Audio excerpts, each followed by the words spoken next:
Welcome to the Gooder Podcast, where we talk with powerhouse women in CPG about their journeys to success.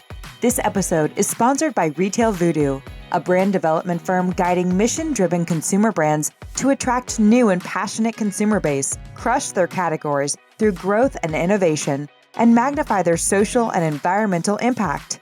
If your brand is in need of brand positioning, package design, or marketing activation, we are here to help. You can find more information at www.retail-voodoo.com.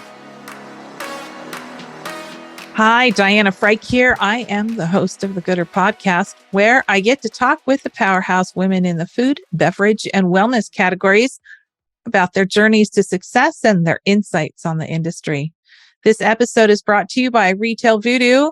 Retail Voodoo is a brand development firm. Our clients include Starbucks, Kind, REI, PepsiCo, Hi-Key, and many other market leaders. We provide strategic brand and design services for brands in the food, wellness, and beverage industries. If your goal is to crush your competition by driving growth and disrupting the marketplace with new and innovative ideas, give us a call and let's talk. You can find out more at retail-voodoo.com. Well, today I get to introduce Brooke Lucy, who is co-owner and operator of Bluebird Grain Farms, alongside her husband, Sam Lucy. If I call you Lucy on accident, please forgive me. My daughter's name is Lucy. Okay. So working hard at it. Okay. Today we get to welcome Brooke Lucy, who is co-owner and operator of Bluebird Grain Farms, alongside her husband, Sam Lucy.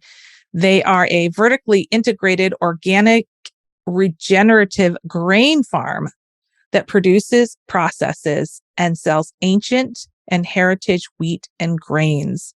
Now, Brooke is a visionary, educator, people person, and networker. She believes that people deserve access to pure, clean food, and we food producers have an obligation and social responsibility to the planet and humankind to grow and deliver sustainable food with minimal water use and a low carbon footprint.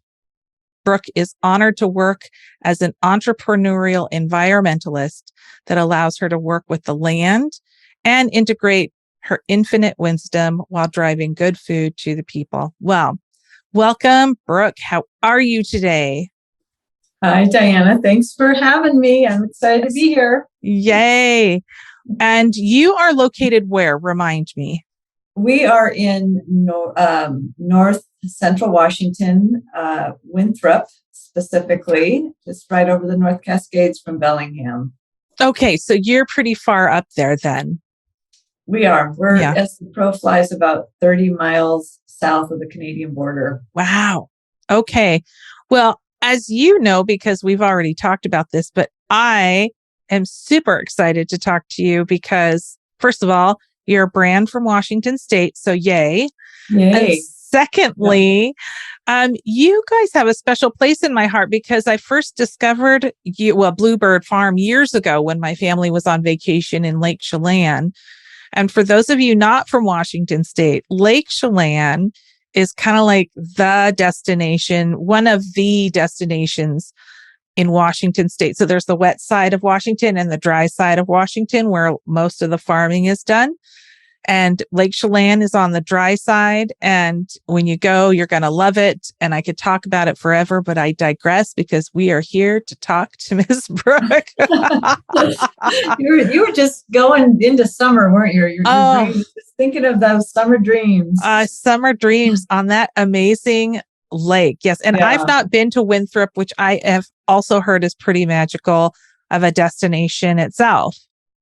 It is. It's really beautiful. We're right up against the North Cascades National Park. Oh, so there's a reason they made that park a national park because it's extraordinarily beautiful, and it's you come into our valley and you can just see the mountains. You feel like you're right in the alpine wilderness, and it's beautiful. Love it. Well, as always, I like to start off with the brand. Okay, so maybe you can tell us a little bit about Bluebird Grain Farms and what it stands for. Yeah. So Bluebird Grain Farms, like you mentioned earlier, is a vertically integrated organic grain farm, and we specialize primarily in ancient wheats, specifically emmer and einkorn.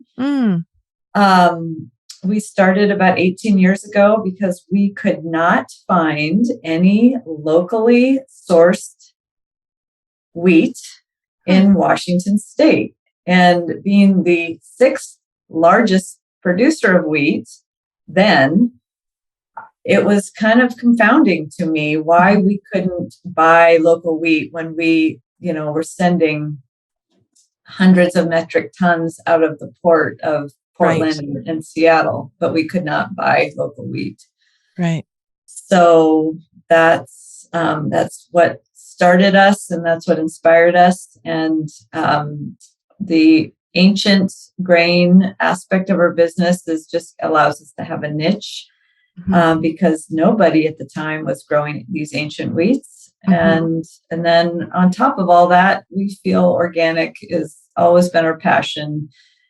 Food needs to be clean and pure, and that's how we do things. I love that. Now, my last purchase was wheat berry, by the way, and I bought that nice 5-pound bag. I have it at home. When I think of ancient grains and I think of wheat and I think of the last few years, I'm curious, what have you seen changing with the American consumer by way of the products that you grow and you produce? Like, have you seen a fundamental shift? I mean, obviously people went nuts with flour the beginning of the pandemic, but I'm also curious, have you seen a fundamental shift in people's demand for grains and wheats and that sort of thing as people have started doubling down on their health? Yeah. When we started in 2005, I really did not know what the market was. I was totally green, no pun intended. But we, as our company has consistently grown every year for the last 18 years. When we started, almost nobody knew what emmer or einkorn was. Probably the most common, or the grain that people were the most familiar with at the time was probably spelt, which is also considered an ancient wheat. But just the concept of ancient wheat wasn't really in the food language. Vocabulary. So really the first 10 to 12 years of our business, I felt more like an educator than I did a business person. It was all education and a ton of talking to people. We spent a lot of time at the farmers markets in Seattle, which was really how we launched our business, talking to people, talking to chefs. Seattle, the farmers markets were really starting to get some traction in Seattle in the early 2000s. Yes. So it was a great time to be there. There were absolutely no grains offered in Seattle at the time, as far as at the markets. So that was a great little niche for us. And I mean, you've got to love Seattle foodies. They are the most educated, smart. They know what they want. And it was such a great place for me to start because it really made me have to know what the heck I was talking about, first of all, because I had, some vicious customers that oh no. But yeah, so a lot of educating the first 12 years about emmer and einkorn. And I will say now that we're heading into our 18th year, generally people are more informative about what ancient grains are. I think the whole gluten situation, gluten intolerance, celiac disease, that has exploded since we started our business. Yes. That has also prompted a lot of education to our customers. We field a ton of calls about the differences between ancient wheats and modern wheats. A lot of confusion around GMO wheats, which are not officially on the market in the U.S. In fact, it is still illegal to grow GMO wheat unless. So there's just a lot of education, but I will say our customer base is, continually growing, and there is more and more demand, particularly for these ancient wheats. That's great. Now, you say education, so I'm going to dip back into your history here a little bit. Yeah. When I did a little bit of my research on you, first of all, wilderness ranger. First and foremost, I feel like I'm in the presence of somebody amazing, because that is such a special job, at least in the world. I used to be a backpacker, and so I have a lot of respect for people that do that work. And from wilderness ranger, which is kind of an educational role, right? You then went into education. So I'm curious, outside of the role of education, or, marketing's role is a lot of education. How do those roles impact the way maybe you lead in this industry, or the way you do what you do? Well, that experience of being a wilderness ranger was incredibly formative for me, because having the opportunity to be in the wilderness for such a long periods of time alone, when I was I was in my early 20s. Yeah. And I think the longest time I was out there was like 18 days by myself. I established a incredible awareness and appreciation for our natural world that I think really shaped my perception of what is true and good in the world, which is having wild places and having access to clean wild places. And so the environment in general is just it's incredibly important to me. And the way I run my business and the way we think about food, we have to always be thinking about the environment that we're growing the food in, and the people who are consuming the food we grow, providing the most nutritious, the cleanest food available is so important. So yeah, that time as a ranger was very influential in who I am today. And I do have a profound commitment to our natural world. Yeah, I can imagine that. I can imagine that's probably what influences you and your farming practices. Period. End of story. Yeah, it's important. Yeah, it's important. The earth provides a lot.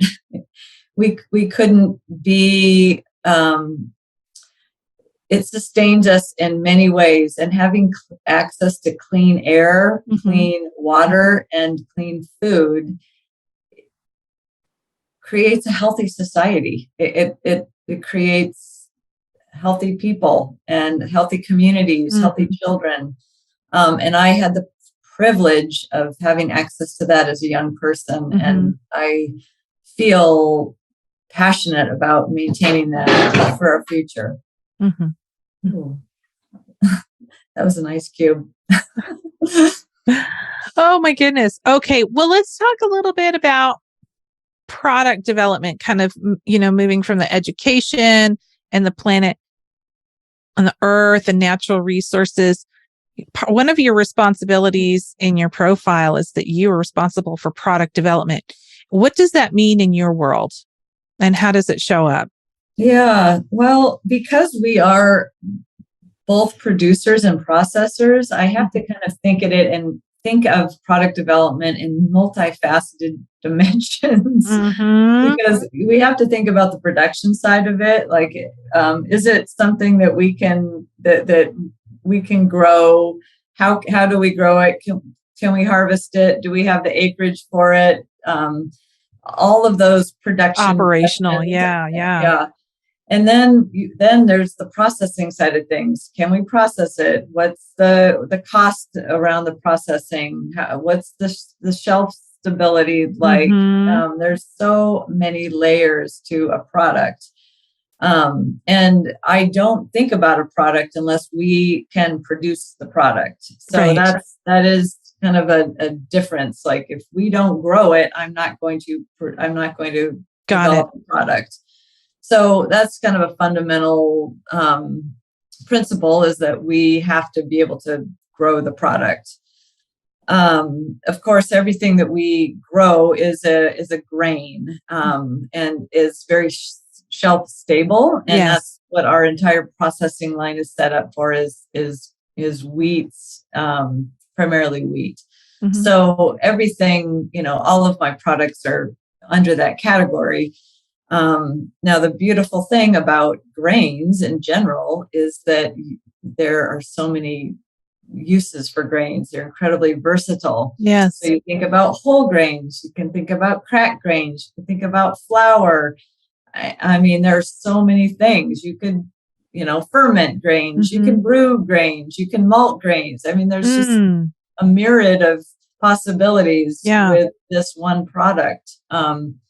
But of course, the product development piece is, what is within reason, what's going to give us a certain profit margin that makes sense. Yeah. And really what's sustainable, what's going to work for us. Yeah. So a lot of pieces to the puzzle.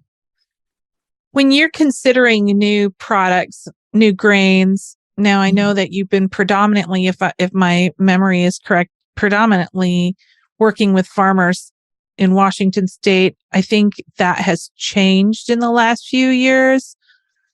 By going outside of states and working in different areas, do you find that you now have access to producing different products now? Or is Washington State, especially Eastern Washington and the Skagit Valley, for those of you that don't know farmland, a lot of people think the Midwest is where so much of this happens, but Washington State happens to be an incredibly high producer of grains and wheat and all sorts of things. We have a really amazing climate variance in a short area. Yeah. In any case, I'm curious, as you've expanded and gone into other marketplaces, has that increased your opportunity to try new products? And is that it will, Diana. Right now, I mean, what I found is we started with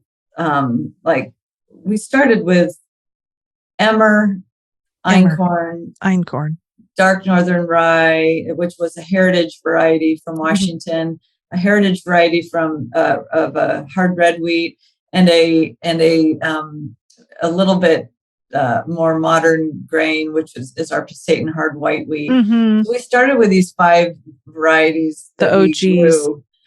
And what happened was, because we were new and we didn't really know anything and we didn't know what was going to sell, we kind of threw it out there. And people knew what the hard red and hard white wheats were, and even rye. So we immediately had business because of those primary grains that people were familiar with. The emmer and the einkorn, it took a lot of educating to get people to understand how to use the grains, not only in cooking, but also in baking. So what I have found in our business is we had a lot of products, and what I've been doing is slowly taking products away and focusing on the ones that obviously carry the most weight and makes sense, have the best margins and are the most popular. So that was a big lesson for me of like, I didn't go to school in marketing. I didn't, product development. This was all new to me. The way we started was just kind of it was just a throw it all up in the air and see what people like. Yes. There probably could have been a more methodical way of doing that. But what we have found over time is we are scaling, we're really trying to focus on those products that really do sell. Yeah. And then with those products that sell, for example, like our dinner line, we have a dinner line right now, which is in the grain and bean section in the grocery store. Okay. And it's 5 products. It is our whole grain emmer farro, our whole grain einkorn, a einka and lentil blend, which is our einkorn and a French lentil blend. Our potlatch pilaf, which is a split emmer and a wild rice, and then just a straight split emmer farro, which is similar to like a bulgur wheat. Got it. So we have these 5 product lines or 5 products in our dinner line. And what I have found is, I think reflecting back, that's probably too many to start. I probably should have started with 3 and just really educated everybody really well about those 3 products. But over time, now I am looking at those 5 products as, they are the heavy lifters for our brand, and they, are sold, all over the Northwest, and go beyond the Northwest. But I cannot believe how much educating I still do about, well, what do you do with a split farro? This is a new concept for people. I'm not just introducing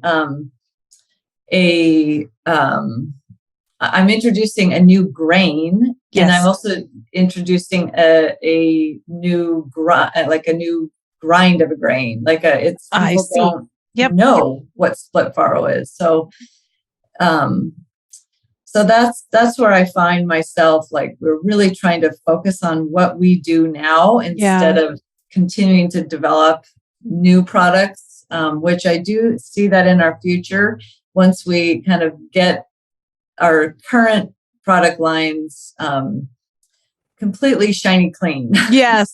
Well, now's a good time to do a SKU rationalization or product rationalization and kind of reset based off of how people's buying habits and the marketplace is starting to shift. And the 80-20 rule is the 80-20 rule for a reason, or it happens for a reason. So good thinking, a good time to be thinking about what looks next by cleaning up what you've got right now.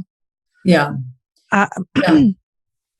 Excuse me. Oh, you guys probably know that I'm still suffering from a little post long COVID, but try to keep myself together here.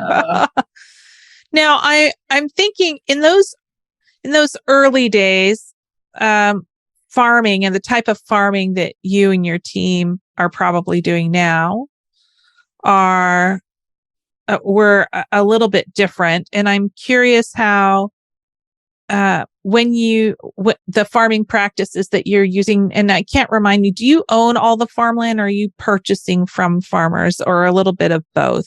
Yeah. So now we farm on our own land. Okay. But we also contract with other growers, primarily in Washington State. Gotcha.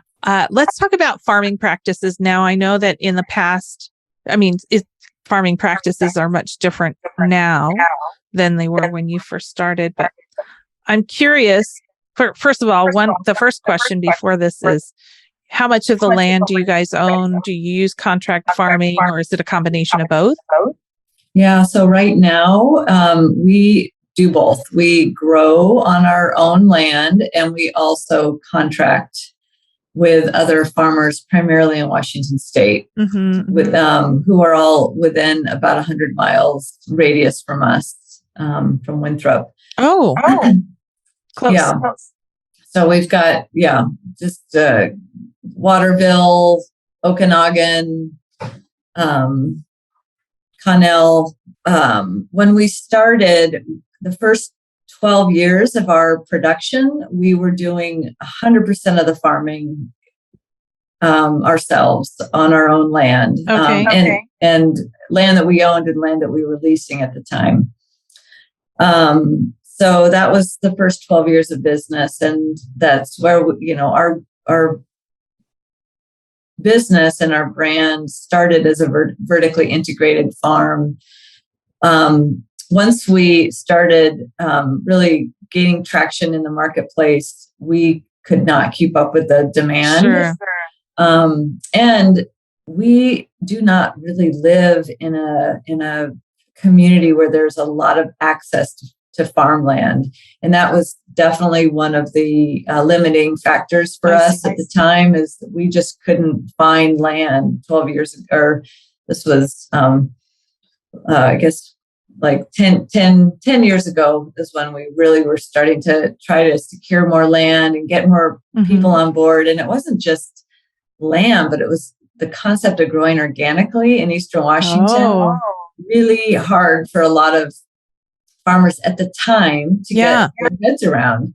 I think that's changing now, which is really exciting. And it is part of our mission, if you will. And it has always been to try to at least lead by example and show farmers that there are other ways of generating profits that are not attached to subsidies and that are absolutely viable and profitable, and that farming organically is a legitimate way to farm, both productively and ethically. Yes. So, there were certainly some years there where it was very isolating and really hard because we were trying to engage with more local within our own valley.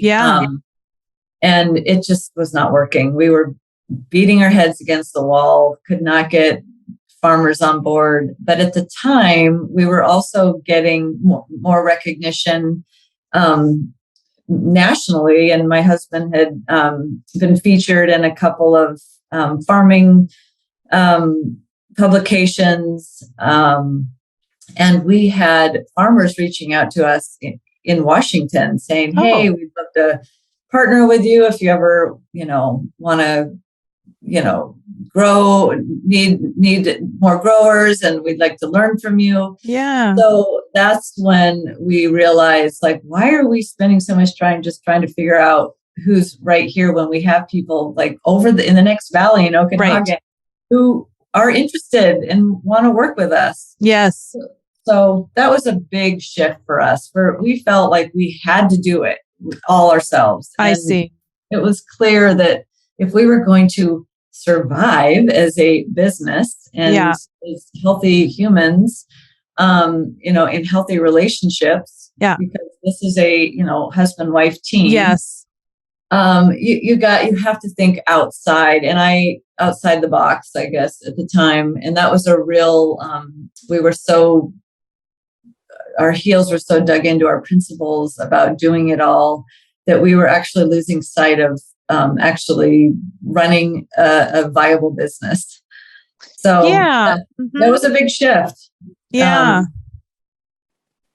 I think it's not uncommon for entrepreneurs to lose sight of what the end goal is, because there's so many tactics in the middle that sometimes you get caught up in the tactics and forget, actually the end goal is to bring this product to market. How we get there, do we have to be involved in the how we get there, or can we lead people through the how we get there? Yeah. And I think it is, you're right. I think you get so consumed with what you're doing that you forget that you can engage with other people and still continue to make just as a quality product. Absolutely. You do not have to do it all, and you can't do it all. I really believe that if you are going to, if you're going to have a business that has any legs under it, you've got to engage with Yes. other resources and other people. You just Yes. cannot do it all.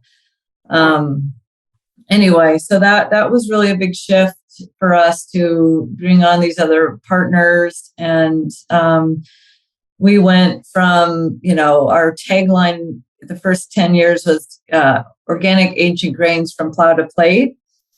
And since then, we've really changed our mindset about our farming practices, and just the whole concept of plowing has really shifted because we are not really plowing anymore. And I just was thinking, just the other day, I have a new gal on my marketing team, and I was like, we got to get all that plow, language off of our website, because we are not plowing anymore at all. Yeah, it's all new. So that's where we're really shifting into these regenerative farming practices. No-till farming. It requires 100% retooling of equipment. Which, oh my goodness, that's a big CapEx there. Farm equipment, it's expensive. It's almost $100,000 a pop for every new implement. Yeah, I believe it. So it's a significant investment. But the good news is most of our farmers that are now under us they have been farming regeneratively, and we are all working together to support one another. Mm-hmm. And so we can give each other tips. We have phone calls with each other, we share photos. It's like a support network, and it's really exciting. Yes. I love that. Well, so let's talk a little bit about that for a second.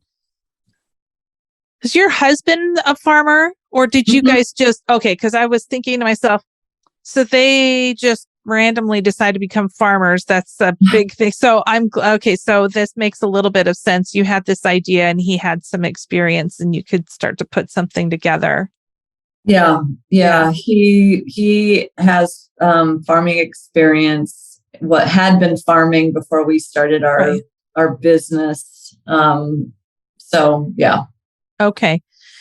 So when you think of, I'm wondering, who did you look to, or who do you have any mentors? Were there any people that were instrumental in kind of guiding you, and maybe even still continuing to guide you through, whether it's the operational or philosophical thinking of how you're running your business?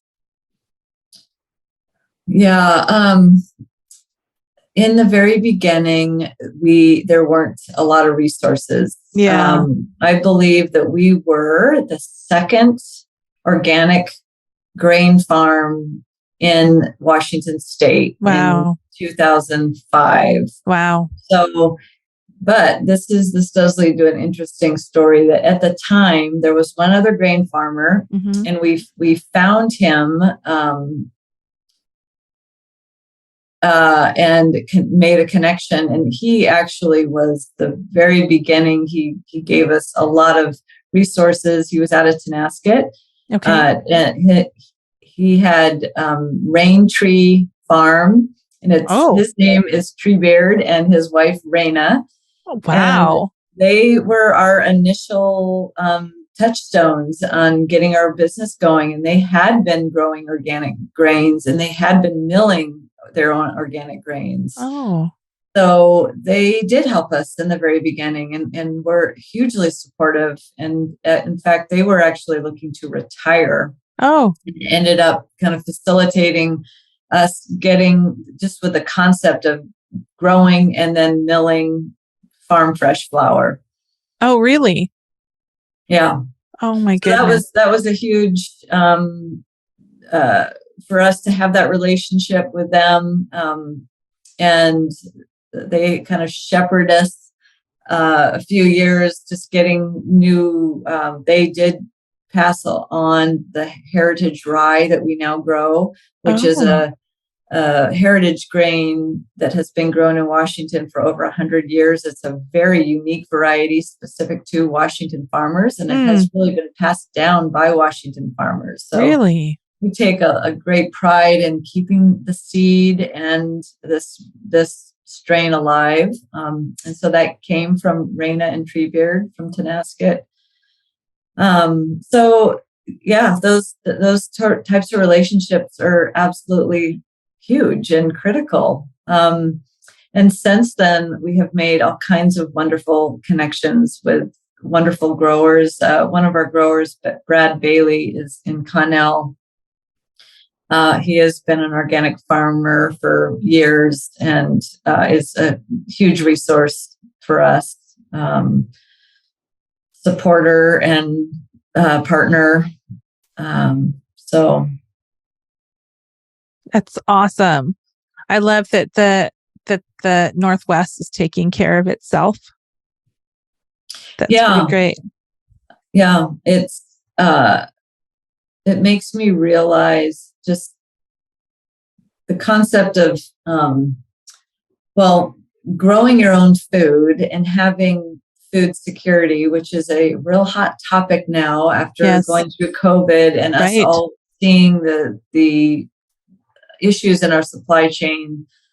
I think it's gotten the general public to really start thinking about supply chains and where we get our food from. But the farmers in this country carry an incredible responsibility, and I feel like they often do not get credit for the importance of their jobs, which is to be the keepers of seed and to be the tenders of plants and agriculture, and to be the harvesters and the store that they store our food and they get our food to market. And there is I think it's at a place right now where, as a country, we have some serious work to do on our supply chain issues. And I truly believe the Farm Bill needs a serious overhaul so that we can really stop thinking about feeding the world and start thinking and getting more focused on how we feed America and ourselves and how our supply chains work. Right. Yeah, I think we could do a better job personally doing both. Like we can feed the world and take care of ourselves. We really can, especially when we hear about there's still plenty of farmers out there that are getting paid to not produce. We're still wasting product. We're overproducing subsidized products. Like we could just be smarter overall and help a lot of these CPG brands that are making product gain access to, like, we're overproducing. Like there's a little bit of supply and demand that isn't being managed properly because we have these archaic farm bills that are no longer serving the farmers or the community of the United States or of the planet. And I think a wholesale look at it and just kind of go, is this the best way for us to be doing this? I think there are lots of opportunity for growth there. Yeah, I agree. And I think that we forget, I think we've lost sight of where things grow best, who and how they're growing our food. I think that America has been too quick to jump into other countries with GMO foods and telling other countries how to grow foods when they already know and have well-established food systems that, date hundreds, if not thousands of years. And here we go and destroy entire systems so that we can produce our GMO cotton. Or whatever, wheat or white rice, or insert your product. Yeah. So it's just, I think that we are at a time, because of the climate change, because of supply chain issues, COVID, this horrific Ukraine situation. Oh my gosh. Yeah. We have got to really dig into what we have and look at sustainable regenerative practices so that we can start making our own carbon and fertilizer on our farms. Yes, absolutely. Well, as you think about it, I'm curious. We've talked a lot about it, a number of hurdles and challenges that you've had, but I'm curious, what are those maybe one or two items that you are most proud of, either for yourself on this journey of growth or for your brand?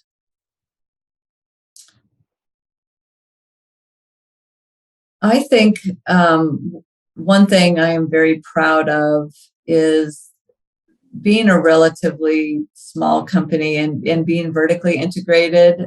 We have had the ability to really pivot quickly when things change. For example, with COVID, because we were the producers and the processors and everything is in-house, we are literally in the same building.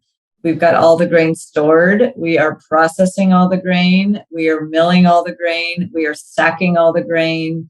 And we are shipping it out direct to consumer all under one roof. And so that really allowed us to pivot from sending large distributors, pallets out to small USPS packages during COVID, which, for us, it was like a 180-degree turn in how we conducted business overnight. Yeah. And so I am very proud that we were able to just respond to that shift. And it in turn allowed our incredible growth for our company the last year. And that growth has not changed over the last 2 years.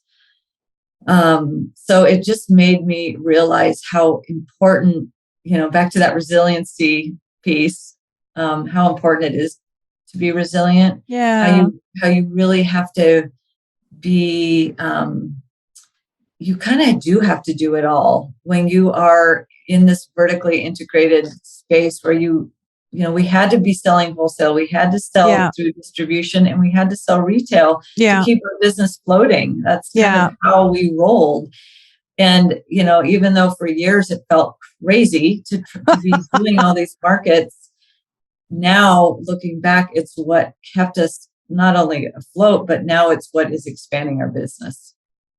Well, and I would argue to say that there's something about the farmer mentality, farmer stubbornness, a farmer tenacity, like your husband's personal background and yours. I mean, being in the wilderness and being so self-sufficient that has you comfortable with doing it all yourself, right? It's like your superpower and your weakness at the same time a little bit. Yeah. So no surprise that you guys could weather pretty much anything considering kind of where your backgrounds are. That's a good perspective, Diana. I hadn't really thought about that. I will say that I'm, now that I broke 50. Woohoo! Welcome to the club, girl. Yeah. I feel like there's a time and a place for that. And I think that there's also no shame in being able to not do it all. Right. And I think that's really where I'm realizing that that's where we just personally have to shift, is being okay to let go of it and trust that someone else can do it just as good as us if they have the right information. Yeah, for sure. It's a growth opportunity. Yeah. Well, I'm curious, what advice do you find yourself giving out right now to maybe to new farmers? Or I don't know if you've had anybody reach out to you and say, hey, I want to start my own milling company. Brooke, tell me if I'm crazy or what. I mean, what advice are you giving out right now when people are calling you? Gosh, I think for newbies, people who are just going into business, really any business, I feel really strongly that if you know you've got that entrepreneurial spirit, Yeah. you want to be independent, because a lot of that spirit is all about being independent, being in charge of your own. Yes. My advice is really find someone that you look up to, and just see if you can work with them, shadow them before you jump in. Because I think that having a little time, being able to know how it works on the ground for an entrepreneur in any small business, is hugely important before you strike off on your own. I think personally, I wasted a lot of years doing things and having to rewind because I just didn't have the right information. Gotcha. And I just, I was just kind of lead by fire, and that wasn't the best, probably the best situation at the time. So I think that, and then the other piece of the puzzle that I've really learned a lot about most recently is that you have to feel comfortable with risk. And it's a personality trait. I'm certain. Yes, absolutely. You just are gonna try jumping off that bridge, or you're not. And if you are not the person that is willing to take that bungee and wrap it around your ankle and jump, that's okay. If you're not really comfortable with risk, it's going to be really hard ever getting to a point where you feel like you're going to generate enough income to make it worth it. Got it. Yeah, I agree. Good. Thank you for those. Now tell us a little bit about what's next for you, or what can we expect from Bluebird Grain Farms in the next year? I don't know. Yeah, well, let's see. It is June 9th, and in 10 days, we are going to be moving into our new processing facility. Oh my goodness. So that is coming down the pike, and that's been a huge hurdle for us, something that we needed to do for probably 6 years. Yeah. We started planning 5 years ago. It took us probably 2 years to just solidify all of the things that it takes to build a processing facility. Yeah. And, all the engineering. It's just been a huge push, but we are 10 days away from moving in. Oh my goodness. And upscaling. So we're going to go from a pretty much a 2,500 square foot building to a 6,700 square foot building. Oh my goodness, that's huge. So our employees are super excited about just having space. We have boxes just stacked everywhere at our current facility. We're so tight, and it's been hard to function, frankly. Yeah, I'm sure. How busy it is, and just having limited space. And again, we're rural. There's 7,000 people in our community. We don't have industrial buildings that we can just move into. Right. So that's why we ended up choosing to, build and get this rolling. So that's really exciting for us. Yeah. Oh my God. That sounds like, I can't remember her name, over at Girl Meets Dirt over on Orcas Island. Have you met her? Yeah. She's running into capacity issues, I think, again. It's so hard. And Lopez is very limited by space. Yeah. And that's really challenging. I know it. It's really challenging. Oh, goodness. Well, Brooke, I just have really enjoyed this. And again, because I've been a super fan of your product for, I don't know how many years, but it's been a while. It's been such a joy to connect with you today. I just have one last question. I like to ask this question of everybody. And that is, are there any other women leaders or rising stars out there in our industry or not that you would like to elevate or simply admire for the work that they're doing right now? Who are they and why?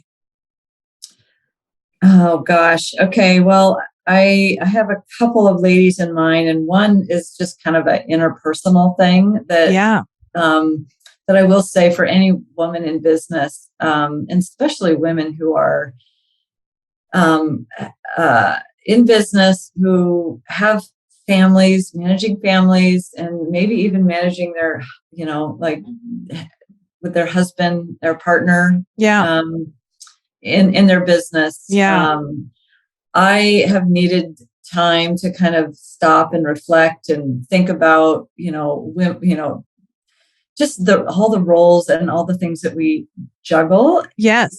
As women, and also those invisible tasks that we do that Diana and I were talking about earlier. Mm-hmm. Like there's so many things that women keep moving forward that nobody knows about.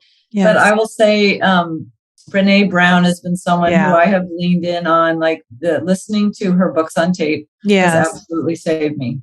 Oh, really? Wow. So just be like stopping and going for a walk and listening to her on tape has kind of been my meditation, over the years. Okay. Really. Wow. I feel like I've kind of grown up with her and grown up as a business owner. Yeah. And have watched her develop her own business, and her philosophies just really resonate with how I feel and how I roll. So I'd like to, give a shout out to her. Miss Brene Brown. Yeah. Thank you. Mm-hmm. And then just one other woman, just on the more political spectrum, but shout out to Deb Holland, who is the first Native American to serve as the cabinet secretary. Yes. For the Department of Interior. I just, she is, in the Senate of New Mexico, and has been appointed by the Biden administration. And I am just so happy and honored that we finally have a Native American woman in leadership. Representation, yes. Give her a shout out. All right. We're going to hashtag her all over the place. Yes, she deserves it. I love it. Well, I have been chatting with Brooke Lucy, co-owner and founder of Bluebird Grain Farms. Brooke, where can people learn more about you and your brand? Yeah, well, you can go to our website at bluebirdgrainfarms.com. Okay. And we also are on Instagram at Bluebird Grain Farms, and Facebook, same, Bluebird Grain Farms. So excellent. Love to hear from you. I love it. Well, thank you so much for your time today, Brooke. I'm so happy that I've got to meet you in person, and I really am looking forward to what you and your team are going to be doing next. I know you're influencing farming and the way people eat, which is awesome. You're bi-directional in your efforts. I love it. And then I just want to thank all of you listeners for your time today. If you like this episode, please share it with a friend. Otherwise, have a great rest of your day, and we'll catch you next time on the Gooder Podcast. Thanks, Diana. Yeah, you bet.